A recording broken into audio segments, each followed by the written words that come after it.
बताइए। आप बताइए, आप बोलिए। बेसिकली दो प्यार करने वाले जब उनकी ज़िंदगी में कुछ कशमकश होती हैं, जब कुछ तकलीफ़ें होती हैं, तो वो सिचुएशंस कैसे उनको अलग करती है और उसके बाद मिसअंडरस्टैंडिंग, मिसकम्युनिकेशन की वजह से दो प्यार करने वाले या जो साथ रहने वाले अलग होते हैं, उसके ऊपर कुछ तो हमारी स्टोरी है ये। तो वही हमने दर्शाया है सबको। सो आई थिंक होप सभी सबको पसंद भी आएगा। हाँ, इंशाल्लाह।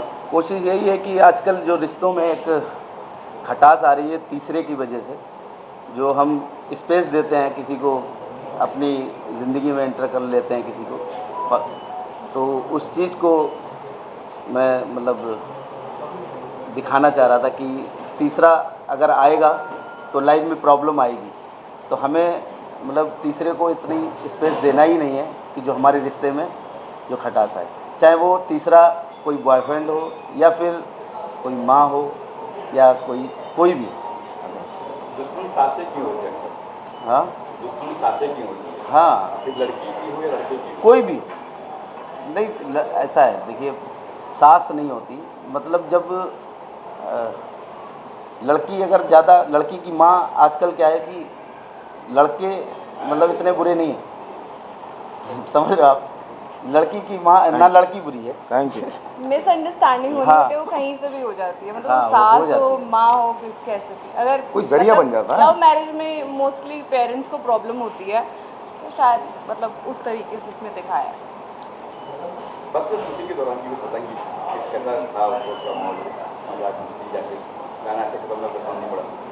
नहीं, शूटिंग के दौरान तो फन था। हाँ मज़ा आया। थोड़ा सा समय लगा चीज़ों को लाइनअप होने में, बट जब हुई तो फिर वो एक फ्लो में निकल गया। फ्लो में हंसी मजाक में निकल गया मजाक गाना। में निकल एक्चुअली गया। हमें पता नहीं था कि इतना अच्छा बन जाएगा, बट हाँ बन गया, अच्छा गाना बन गया है। और सबने बहुत मेहनत की है, और फ्रॉम द स्क्रैच पूरा शूटिंग एडिटिंग जो भी सब किया सबने बहुत मेहनत की है, और आई थिंक रंग भी दिख रहा सबके हार्डवर्क का। सो बस वही उम्मीद है कि ऑडियंस को पसंद आए। हाँ, कोशिश की है, बाकी ऑडियंस पे छोड़ते हैं। बाकी ऑडियंस इसका इनाम अगर दे देगी और गाना हिट हो जाएगा तो फिर हम लोगों को एक हमारी मेहनत मिल जाएगी, बस यही है। बेसिकली हार्ड के अंदर आप बहुत सैड लगे हो, और ये क्या था? यार ये ना मेरे साथ बड़े टाइम से हो रहा है। मैं I think this is my 14th या 15th सॉन्ग, जिसमें से 10 या 12 गाने ऐसे हैं जिसमें मैं रो रहा हूँ। आई थिंक पता नहीं प्रोड्यूसर्स को क्या अच्छा लगता है मुझे रोते हुए दिखाने में, या क्या चीज़ें होती हैं, और मेरे क्रिएटिव्स भी बोलते हैं कि मैं रोता हुआ बहुत अच्छा लगता हूँ। और किसी गाने में लड़की मुझे छोड़ देती है, किसी में कोई मिसअंडरस्टैंडिंग होती है, तो मुझे लग रहा है इमरान हाशमी के बाद अगर कोई रो रहा है तो वो मैं ही रो रहा हूँ गानों के अंदर। और बट मुझे अच्छा लगता है यार। I think this is the zone I love, और बचपन से ही देख के बड़े हुए हैं इमरान हाशमी, शाहरुख खान, सो वो दर्द, वो फीलिंग, मज़ा आता है। इस गाने में ऐसा सीन हुआ हो जो आपको उनके बहुत करीब हो या बहुत अच्छा लगा हो, बहुत रोमांटिक? हाँ था एक सीन यार, था दिल के करीब था वो। कुछ पुराने कनेक्शन थे उस सीन के साथ, बट मैं वो अभी बताना नहीं चाहूँगा, बट था एक सीन था, मतलब कुछ ना कहीं वो स्टोरी रियल लाइफ स्टोरी से रिलेटेड था मेरी, और तो वो इसलिए थोड़ा सा ज़्यादा कनेक्शन था इस गाने से। और विजुअली भी जब मैंने अभी देखा तो कुछ मूवमेंट्स थी जो वो ना फ्लैशबैक में सामने आती हैं आपके, तो वैसा था। वो करते हुए नहीं पता लगता, लेकिन जब आप देखते हो तो वो महसूस होता है। तो हाँ, बहुत अच्छा था। मतलब पुरानी यादें आई थी? हाँ, कुछ पुरानी यादें। ये आपकी पोस्ट बोल रहा हूँ। कोई क्या निकलवाना चाह रहे हैं? कहने की आप बताइए। आप अपनी यादें बताइए। हाँ, ऑफ कोर्स सबका हार्ट ब्रेक तो होता ही है, तो फिर कोई ना कोई कैसे भी रिलेट कर लेता है। तो मुझे इसमें जो अच्छा लगा सीन, आई डोंट, मतलब मुझे नहीं लगता कि सबने वो चीज़ नोटिस की होगी, बट वो मेरा फेवरेट है कि हम दोनों ऐसे पीछे से शॉट है और सनलाइट आ रही है and we were sitting together. I love that shot, वो मुझे अच्छा लगा। गाना बहुत रिचुअल था अगर देखा जाए तो। आज का जो आपकी थी और उसके ऊपर गाना है। जी, आजकल जो सिचुएशन चल रही है तीसरे की वजह से, जो भी हो, मतलब ये ज़रूरी नहीं है कि मतलब कोई लड़का ही आता है तो ही लाइफ में ये सब प्रॉब्लम होती है या ब्रेकअप होते हैं। ब्रेकअप कभी कभी हमारे घर वाले जो होते हैं, गार्जियंस होते हैं, उनकी वजह से भी हो जाते हैं। जब वो ज़्यादा उनका अनंत प्यार जो ज़्यादा जाग जाता है बेटी के लिए या बेटे के लिए, तो उन चीज़ों से फिर चीज़ें प्रॉब्लम करती हैं। कई बार क्या होता है, सोल्यूशन किसी के पास ढूंढने जाते हैं तो हाँ। सॉल्व करती है। हाँ। शायद ये भी एक चीज़ है। बिल्कुल बिल्कुल, ये बहुत बड़ी चीज़ है। बहुत बड़ी। मेरा मानना ये है कि जब दो लोग साथ में हैं और अगर आपके बीच में कोई भी प्रॉब्लम या मिसअंडरस्टैंडिंग्स है, वो वहीं पे ही होनी चाहिए ख़त्म। क्योंकि जहाँ वो वहाँ से द्वार गई, क्योंकि सामने वाला आपको उतना नहीं जानता जितना आपका पार्टनर आपको जानता है। बिल्कुल आप उसको जितना बताएंगे उसको उतना ही समझ आएगा, राइट। और उसके बेसिस पे वो आपको जजमेंट देगा अपनी। अब आपके दिमाग में वो जजमेंट साथ में मिक्स हो जाएगी तो आप जो सही जजमेंट भी कर रहे होगे उसमें भी गलत हो जाओगे। तो वैसा है। तो इस गाने में भी अगर प्रियंका अगर गाने के अंदर अगर डायरेक्ट आके बात करती उससे तो शायद चीज़ें सॉल्व हो सकती थी, इंस्टेड मदर के बात करने से, वो लॉकेट दिखाने से। तो यही कुछ संदेश है हमारा लोगों के लिए। कहीं ना कहीं एंड में उनको फील होता है कि इससे बहुत बड़ी गलती हो गई, शायद डिवोर्स बिल्कुल बिल्कुल। तीसरे की वजह तब तक तो गेम ही खत्म हो गई ना दोस्त। तब तक तो एक डिवोर्स कहावत है, पछताए होत क्या जब चिड़िया चुग गई खेत। बिल्कुल तो हो गया अब तो। से कहीं ना कहीं मैसेज देने की कोशिश की गई। बस यही मैसेज देने की कोशिश की है कि मतलब तीसरे की वजह से अपनी लाइफ हम ख़राब ना करें, और जो भी बातें हैं हम शट आउट करें, और जब भी अगर दिन में कोई बातें हो तो रात सोने से पहले ख़त्म कर लें और फिर ख़त्म करके सोएं। बस यही चीज़। तो इस गाने से कितना एक्साइटमेंट, क्या इस गाने से हाँ। कितनी उम्मीदें हैं आपको? यार, मैं अपने हर प्रोजेक्ट से बड़ा उम्मीद रखता हूँ। मुझे बड़ी खुशी मिलती है क्योंकि पूरा हार्डवर्क दिल से करते हैं यार काम। तो बस यही उम्मीद रहती है कि लोगों को बस पसंद आए, ऑडियंस को अच्छा लगे, और वो ऐसे ही प्यार देते रहे, और ऐसे ही हम और ढेर सारा काम करते रहे। और इस गाने में भी सबने बहुत मेहनत करी है। जैसे कि मैंने बोला कि हमें उम्मीद नहीं थी कि ये इतना सुंदर बन जाएगा। पूरा वाइड है ना सबका? Camera roll. Okay sir, rolling. बताइए एक मिनट में गाने की कैसे शुरुआत हुई, किस तरह से आगाज हुआ गाने का? शुरुआत जैसे कंपोज़र की होती है, सबसे पहले स्क्रैच बनता है, डेमो या रॉ मटेरियल भेजते हैं हम प्रोड्यूसर को। तो I would like to thanks सबसे पहले Asif Ali sir, Top Love International Entertainment के ऑनर हैं, हमारे प्रोड्यूसर हैं, जिन्होंने मतलब काबिल समझा कि ये गाना कुछ कर सकता है। तो मैंने उनको I sent him scratch, Asif Ali sir, Rizwan Ali sir मेरे प्रोड्यूसर, तो उनको बहुत अच्छा लगा। एंड मैं थैंक्स करना चाहूँगा नादिर खान साहब का, जिन्होंने प्रोजेक्ट हेडिंग की और मुझे भी इस लायक समझा कि आगे जाना चाहिए बात। तो काफ़ी सारी मेहनत के बाद ये आप लोगों के सामने आया है। और मैं बहुत शुक्रगुजार हूँ जी म्यूज़िक का भी, जिसने बहुत अच्छे तरीके से हमें प्लेटफॉर्म दिया कि क्योंकि हम लोग अभी जैसे मैं हूँ, काफ़ी हम कंपोज़र अंदर फीलिंग्स रखते हैं, लेकिन बाहर आना जो आज ये दिन आया है या जो कंपोज़र के लिए होता है, अंदर बहुत कुछ होता है, लेकिन बाहर लाने की जो कैपेसिटी होती है वो प्रोड्यूसर्स के अंदर होती है, जो हमारे आसिफ अली सर, रिजवान अली सर के अंदर है। और मैं बहुत शुक्रगुजार करूँगा अपने एक्टर मिस्टर गौतम साहब का। जब मैं सेट पे भी मोस्टली हम नहीं जाते कंपोज़र लोग, लेकिन मैं गया था, और प्रियंका मैम हैं यहाँ बैठी हुई, बहुत खूबसूरत भी हैं, और हैंडसम गौतम भाई। और सबसे बड़ी चीज़ है कि इन दोनों की जो पेयरिंग है इस गाने में बहुत खूबसूरत है, क्योंकि कंपोज़र जब विजुअल देखता है तो वो सोचता है कि इस मेरे गाने के साथ इंसाफ हो जाए, एक्टर जी ले, एक्ट्रेस जी ले। तो ये बहुत एक बड़ी बात है। जब मैंने देखा आफ्टर वीडियो मेकिंग, मुझे बहुत खूबसूरत लगा।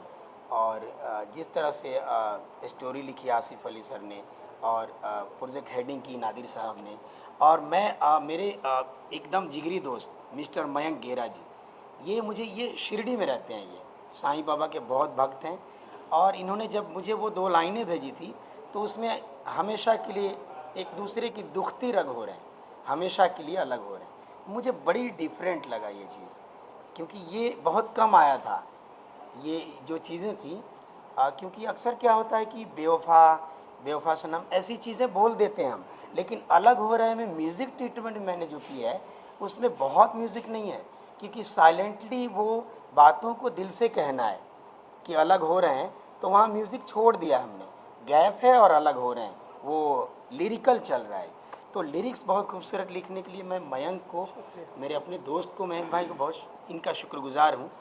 आगे आप प्रोड्यूसर साहब चाहेंगे आसिफ अली सर रिजवान तो पार्ट 2 भी करेंगे अगर ये सक्सेस हुआ तो। बस ये कोशिश है कि बस बेहतर काम करें। अल्तमश जी कैसे बोर्ड पे आया? अल्तमश जी बस था कि देखिए उनका मेरा मतलब तेरा मेरा रिश्ता पुराना। अल्तमश भाई इस गाने के जस्टिस के लिए मेरी पहली चॉइस थी, लास्ट एंड फर्स्ट, और कोई जा नहीं रहा था क्योंकि एक पेन और एक बेस, वो दोनों चीज़ें थी इमोशन के साथ। तो अल्तमश भाई मुझे बहुत सपोर्ट भी करते हैं वो, और मानते भी हैं कि मैं कुछ ढंग का कर सकता हूँ। तो मैंने उनको कॉल किया कि अल्तमश भाई ऐसा ऐसा, प्रोड्यूसर साहब की चॉइस भी थे वो, तो अल्तमश भाई ने तुरंत सुनते ही ओके, तो बहुत हो गया, बस अच्छा हो गया। और होप कि बस गॉड ईश्वर करें कि बहुत अच्छा चले, और अब आप सबकी दुआएं रहेंगी तो इट विल रन, एंड हम आगे पार्ट 2 भी करेंगे। और हमारी जोड़ी बैठी हुई है, तो आगे नादिर साहब हैं बैठे हुए। देखिए ये तो ये प्रोड्यूसर डिसाइड करेंगे, मेरी तरफ से ओके है, बाकी अब जाएगा, बात निकलेगी तो दूर तक जाएगी। मैं कि दिल की बात की या फिर हकीकत की बात की? दिल की बात हकीकत ही होती है। तो मुझे तो साईराम और एक दूसरे की अब हम दुखती रगो रहे हमेशा की अब अलग में, बेहद खूबसूरत इसे सजाए कंपोज करा है हमारे इरफान भाई ने, और प्रोग्रामिंग करी है सौफिक भाई ने, और उसको भी बेहतर, उससे बेहतर जो किरदार निभाया हमारे बीच में। मैं वो नाम लेना भूल गया था, जो म्यूज़िक साउंडिंग किया है, प्रोग्रामिंग, मिक्स एंड मास्टर, वो सौविक ने किया है, सौविक कभी bro. He is very talented and he is doing work for me. We are doing work together from 4 years। बहुत अच्छा करते हैं, उनकी साउंडिंग बहुत पसंद है मुझे, मैं उनको मैजिक बोलता हूँ। म्यूज़िक प्रोग्रामिंग बहुत अच्छी है उनकी, और उस मैजिक के साथ हमारे मैजिक बैठे हुए हैं मिस्टर नादिर खान साहब। इन्होंने बहुत मेहनत की है इसके लिए, ज़ीरो से लेके अभी तक का जो ये ट्रीटमेंट है एल्बम का, क्रेडिट इनको जाता है, बहुत मेहनत करी है। सब प्रोड्यूसर साहब से कनेक्ट रहे, अपना 100% दिया, बहुत, तब ये रिजल्ट आया। मेरे अकेले से कुछ नहीं होता, बस ये इनका बड़प्पन है, ये टीम बोल वर्क रहे है, हैं। और आगे भी ऐसे करते रहेंगे। बाकी मेरी फर्स्ट चॉइस इस गाने के लिए गौतम भाई थे। मैंने गौतम भाई को आज से 1 साल पहले प्रॉमिस किया था, मैंने बोला था कि आपके साथ एक एल्बम करनी है और कुछ अच्छा करना है, कुछ बड़ा करना है। तो अच्छे के लिए थोड़ा वेट कर रहा था मैं भाई को, जब अच्छा कुछ आया, इरफान भाई ने मुझे कुछ सुनाया और मैंने कहा यार ये कमाल है, तो जहन में बस गौतम भाई आए और मैंने फ़ौरन गौतम भाई को फॉरवर्ड किया, और गौतम भाई ने मुझे तुरंत अपने सेट पे बुलाया मुझे, कहाँ, मीरा रोड पे जी, इनका शूट चल रहा था। तो इन्होंने फ़ौरन कहा कि नादिर भाई आ जाइए आप, हम बैठते हैं और चाय पीते हैं, फिर बात करते हैं। तो मैं पहुंचा वहाँ पर, तो बात हुई, तो फिर सब आज हम बैठे हुए। प्रियंका जी कैसे बोलते हैं? प्रियंका जी हमारे एक फ्रेंड हैं जो कास्टिंग डायरेक्टर हैं, तो ललित गुप्ता जी, वो हमारे बहुत अच्छे फ्रेंड हैं। तो मैंने उनको बोला कि मैंने एक अच्छी सी ब्यूटीफुल, एक भोली सी लड़की चाहिए मुझे, जो इस गाने के साथ गौतम भाई के लिए मुझे इनके अपोजिट। तो उसने मुझे प्रियंका जी का रिकमेंड किया, तो प्रियंका जी आए, हमारे ऑफिस आए, हम लोग मिले, तो हमारी बात हुई। फिर आपको ये बोली लगी? फिर मैंने ये बोली है, इसे मतलब इसके लिए मैंने मतलब ऑडिशन नहीं रखा, डायरेक्ट फर्स्ट मैंने इनको ही सीधा सिलेक्ट कर लिया था और कह दिया था कि मतलब आप करेंगे।